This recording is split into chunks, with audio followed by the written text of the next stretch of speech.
Welcome to Enlightenment with Julian, your gateway to a journey of self-discovery and empowerment. In each episode, Julian delves into the essence of wisdom and self-esteem, offering insights and messages to inspire your growth. Now, here's your host, Julian, to guide you on this transformative journey towards living your best life.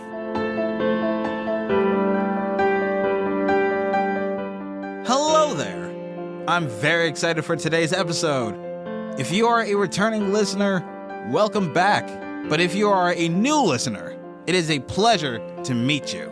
If you desire the ways to improve yourself, make sure you subscribe or follow wherever you're listening to this podcast. Give it a like and spread the podcast to whoever you know.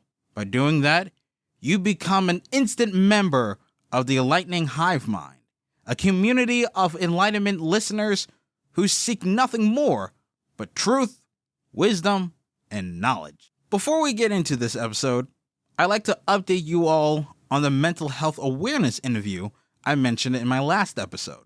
I was able to schedule an interview with some guests for the podcast, and hopefully within the first 2 weeks of June, we can record the episode and release it. And I'm genuinely excited and happy for this episode, and I have been really looking forward to it. And I will make sure you all are notified when the episode is going to be released. In the meantime, let us proceed in our third installment of Enlightening Stories, where I read the stories of listeners who were brave enough to share their stories about their struggles that they've gone through. Hopefully one day, you can be bold enough to share your story with me.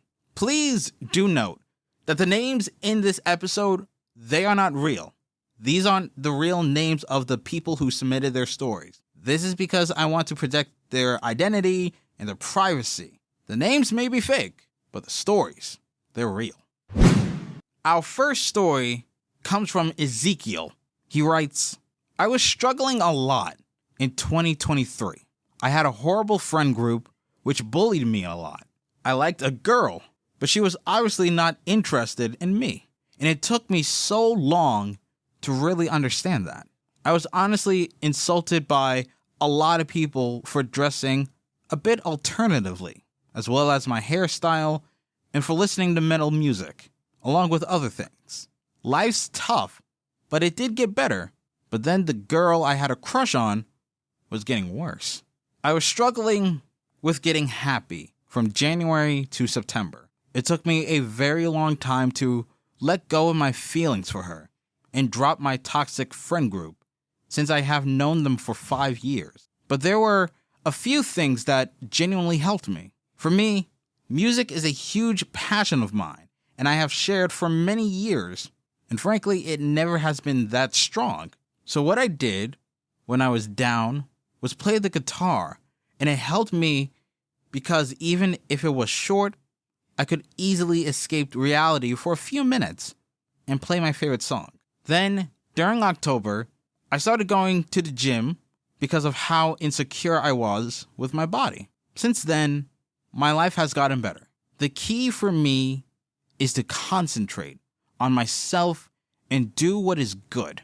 I try to be nice to people, and I was actually rewarded at the end of the year when I finally met my new girlfriend. She is amazing, but what I have to say is concentrate on yourself, comfort yourself, and work on yourself, because then you can prosper. First of all, Ezekiel, I just want to say I'm proud of you. I'm proud of the fact that you've gotten better and that you improved from where you were. I want to also mention that I am very proud of the fact that you decided to leave your toxic friends. Because the thing is, you have to surround yourself with people and friends who are looking out for you in your best interest. Don't surround yourself with people who genuinely don't care about you, who just sees you nothing more as like a joke. I also want to touch bases on how it's important to not be caught up and be blinded by our attractions to other people, especially when they don't treat you right or they're not interested. Because you really have to think about it like this. You are putting all that time and effort into someone when they don't even reciprocate that, or they don't even acknowledge that. If anything, you're kind of better off just working on yourself or working on a skill or maybe working and strengthening a bond that you have with someone who do reciprocate that, who do take the time and say, hey, I admire this person. I respect this person. This person respects me and likes me for me. I want to reciprocate that. Or better yet, you can also take that time to better yourself. Like when you said you went to the gym, that's a perfect example. Because the thing is this, now you weren't so caught up on that girl or the person you were interested in. Now you're focused on yourself. You're focused on fixing yourself and loving yourself. And one thing I have to say, I just have to mention it. I love the fact that you pointed out that you need to concentrate on yourself because that's really important. That's not just important for you, that's important for anyone in this world because it gives you time to properly take care of yourself and give yourself a chance to reflect on the mistakes or problems from your past, to really learn from your past and to really grow from it. Because you got to really think about it. With all the mistakes you made and with past experiences, that can really help you grow, not just as a normal person, but really as a stronger version of you, to become a better version of you than where you were months ago, years ago. So really take that into consideration to really focus and concentrate on yourself before you really put that energy of concentration onto other people. Our next story comes from Bernard. He writes, I have had an aunt who passed away 2 years ago, and I was deeply sad. I was unable to say goodbye to her due to the two of us living 2 hours away from each other. I only saw her in the summer for 4 days and a day during the holiday. It was challenging at first because every time we went down to the city where she lived, I wasn't able to see or eat with her. I've seen people who lost a family member and just wanted to quit and not wanting to eat or talk or even go out their house or room. But I didn't want to do any of that. Yes, I have tears coming down of my eyes when I thought of her, but I talked to counselors that were available in the schools and my parents. I also knew she was in a better place, so that made my tears start going away. I knew God was looking out for her and still does, and she's still looking out for me and my family. So what I'm saying is that people should talk to someone if they're going through something similar to that, or even listen to calming music, because that's what I did. I listened to her favorite music, doing something that family members listened to, watched, or even did, just to let me know that they're still here with me. First of all, Bernard, I just want to take the time and say I'm sorry for your loss. I know how it feels to lose someone that you were very close to, especially a family member. However, I want to inquire something. I have a bit of a question. Did you, by chance, have her phone number? Because think about it. Even though she lived 2 hours away, I'm wondering if you could have made like a phone call to check on her. And this is coming from someone who had a grandfather that lived 45 minutes to about an hour away from where he lived. And he had his phone number. He had an opportunity to talk to him. And his father was trying to encourage him to talk to his grandfather more, but he was just so busy with school. That's coming from me. You have to take advantage of the time that we are given on this earth, because you don't know. You don't know when your time will come. You don't know when you'll die. Sadly, you can live for 20 more years or just 20 more minutes. We don't know when we will die. And that's why it's important to spend time with the people you surround yourself with, especially your family. You have to put aside your work and make time for the people you love, because you get only one life. All right. They only get one life. So spend it wisely. Spend that time with them wisely, because you don't know when you'll be able to see them again and really have that opportunity to spend time with them again. You don't know that. So it's better that you take every opportunity that you have and spend time with them, to tell them that, hey, I'm glad that I'm able to spend time with you. Because the thing is, we don't know what will happen. We don't know what will happen to them or even ourselves. And the fact that you were able to take time out of your day and really spend time with them, to really connect with them, that is very important. And I feel as if we as people sometimes aren't aware of that.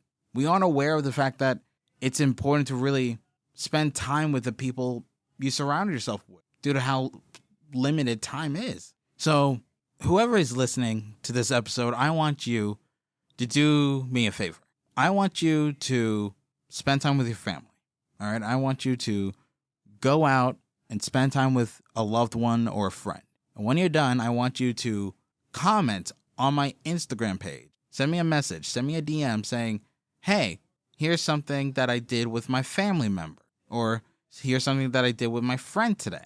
Because again, time is limited, so use your time wisely. Another thing I also wish to point out to you, Bernard, is I love the fact that you really accepted the fact that this person that you really loved is no longer here with you. However, I admired the fact that you remained strong through this, because there is no shame in feeling weak. Sometimes we need that feeling of vulnerability to express ourselves. However, we cannot dwell on it for too long. It's okay to feel sad. It's okay to grieve. But the thing is that you cannot allow all that pain to consume you for forever. While yes, it is sad, we always have to understand the importance of accepting things the way they are and coming to terms with it. Even though we may not want to, especially when it comes to the passing of a loved one, there comes a time where we have to accept that that person is gone. That person is not physically there with me anymore, and I will always miss them. And the thing is, when you described how people would isolate themselves, that's one of the ways how people may react or how to handle a passing, a loss. But I want to praise you, Bernard, for not succumbing to that thought of isolating or even hurting yourself. Well, I just want to also point out I'm not condemning the people who do go through that type of grief. Because the thing is, I understand, and I think we all should understand, that we all have different ways to cope, different ways to grieve.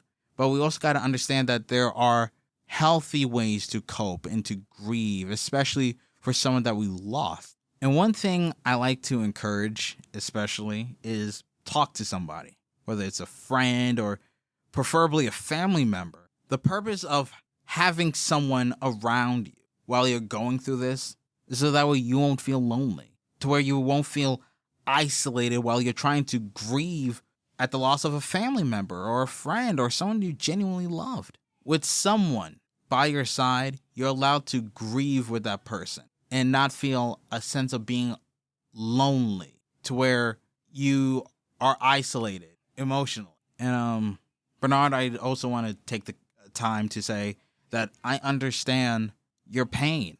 I understand your plight, because like how I mentioned before, I had a grandfather. I was very close to, and he passed away from pancreatic cancer back in 2017. And I was devastated. I was heartbroken, because I was close to this man. He was the first person to take me fishing, and I grew a bond with him. After all, he's my grandfather. I loved him. But the one thing that came to my mind as I went through this process of grief after his passing is the fact that, how you mentioned with your aunt, he's in a better place. He's not in pain. He's not suffering. And that brings me a sense of solace. That brings me a sense of comfort to know that my grandfather isn't in pain anymore, that he's not hurting anymore, that he's in a better place. And I'm just happy to hear that, because the thing is, when you see someone in pain, it hurts them, especially when they're dying. It hurts to see that type of pain in somebody, especially when it's someone that you love. But to know that they're in a better place and they're not hurting anymore from all the pain that comes with dying, it makes you feel slightly better, because of the fact that you know that your loved one is not going through that pain anymore. And one final thing before I go to the next story, I just want to say that I'm glad that you were able to use your aunt's passing as a way to strengthen your emotions and better yourself emotionally and mentally. Because sometimes the thing is, we as people may have a hard time going through the grieving process. And it takes a long time for us to really better ourselves and to really put ourselves in a better headspace after the person died. So I'm glad Bernard was able to use his aunt's passing as a stepping stone for him to emotionally and mentally better himself. And our final story comes from Peter. I do have to warn you, the listener, that this story covers the heavy topics of rape and sexual abuse. If you do not feel comfortable, or if you're easily triggered by those subject matters, you can click off the episode and check out my other content. But before you do, I just want to remind you that you are worthy and you matter in this. With that out of the way, let us proceed with the story. Peter writes, I was raped when I was 13 years old by my 16-year-old cousin at the time. I tried to get justice, so we never heard back from the station. Not to mention that my cousin worked at a church camp for mentally handicapped children a month after I was raped. In addition, the rape was 2 days before Christmas. The major problems it caused was depression, major depression. And ever since, I've been secluded and insecure about myself. I still get mild seasonal depression every winter, usually from August to New Year. But the way I overcame it was through forgiveness. If you look at it in a spiritual aspect, Christ helped me. There was no way around it. I went to Christ and I asked to give my life to him and for him to take away my burden. So he's still helping me, but he helped me to forgive my cousin for what he's done, and my emptiness, insecurity, depression, bitterness, anxiety, and much more has been slowly removed and taken out of my life. I feel whole and as if I have a purpose in life, like my life has true meaning and there's hope, happiness, and true love somewhere. I just want to just process this, because this is very, very heavy, but I just want to take the time and say that I'm sorry, Peter. I'm very sorry that happened to you. No one should ever go through such a tragedy, especially a child. I feel angry and I feel upset at the fact that you weren't even given proper justice, and it just makes me sad. Really, wow. I'm astonished. I'm dumbfounded. I'm just, again, really sorry that it happened to you. Now, I want to also get this out of the way. I try to keep the podcast secular, but thankfully he did share his story, and I appreciate Peter for doing that. It's just that with some people, they use religion or spirituality as a means to bring themselves a sense of comfort and inner peace. And if I'm honest, I kind of praise Peter for being able to forgive his cousin. Because the thing is, a lot of people would never forgive the victimizer for committing something heinous. However, one thing I want to point out is I don't hold any blame, or I don't want to demean others who would hold that resentment for somebody who has done an awful thing to them or to someone that they love. After all, I probably would feel angry if someone hurt me or someone that I love dearly. It's just that we as people would be so consumed with anger and hurt for what that evil person did. it would be difficult to really forgive that person and let go all that pain and resentment. But one thing is that in order to get through that pain and hurt, we sometimes have to find comfort in things to help guide us through, like I mentioned, the hardships and tragedies. Whether it's through religion or through therapy, we use and we should use all the necessary tools at our disposal to really bring ourselves to a better place mentally and emotionally.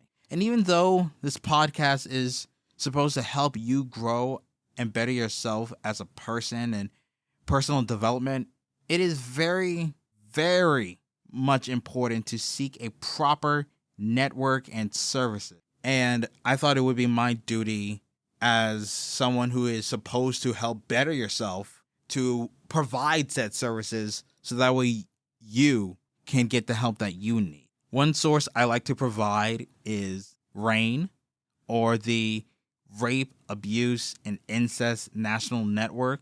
Their phone number is 800-656-4673. Again, 800-656-4673. The crisis hotline is another one I like to provide, which is just 3 digits. It's 988. And if you are a resident in New Jersey, where this podcast is hosted and taped, the hotline is 800-601-7200. That is 800-601-7200. All of these services are available for 24 hours and 7 days a week. And I want you to know that you matter. You matter. You are loved. You are important. You have people who care about you, who love you, who support you, who will come to back for you. And I want you to know you're worthy. All right? You are worthy. I do not want you to feel as if you are not worthy, especially when you face something as horrible as that. You are worthy. You are worthy. I want you, the listener, to say it. I want you to say it to yourself and say it out loud. You are worthy. You are worthy. You matter. All right? You are important. You are loved. This does not take away who you are. You are a beautiful person, a strong person, and I have faith in you. I believe in you. You can do this. And I know it's a challenging thing to go through, but you can do it. Just remember that. Remember your value and don't let it take that away from you. Well, my friend, you have reached the end of this lovely discussion. To ensure you are in the right headspace and you continue to follow the path of progress, to better equip yourself with sage wisdom to help guide you on our journey and on your journey especially, that we call life. If you wish to continue our weekly talks on how to become a better version of yourself, my suggestion is to press the follow or subscribe button wherever you're listening to this fine podcast. Feel like someone could be in need to hear these words, to steer them to the path of progress, and to feel empowered, formed, and inspired, why not share this podcast and its teaching to them? Till next time, on your journey, my friend, keep the candle burning. Thank you for listening to Enlightenment with Julian Nicholas. We hope today's episode has sparked new insights and empowered you on your path to personal growth. For more inspiration and wisdom, be sure to subscribe and follow. Connect with Julian on Instagram at enlightenment_pod. And if you found value in the show, please tell someone else. Join Julian next time as he continues his journey towards enlightenment. Until then, remember to embrace your journey and live your best life.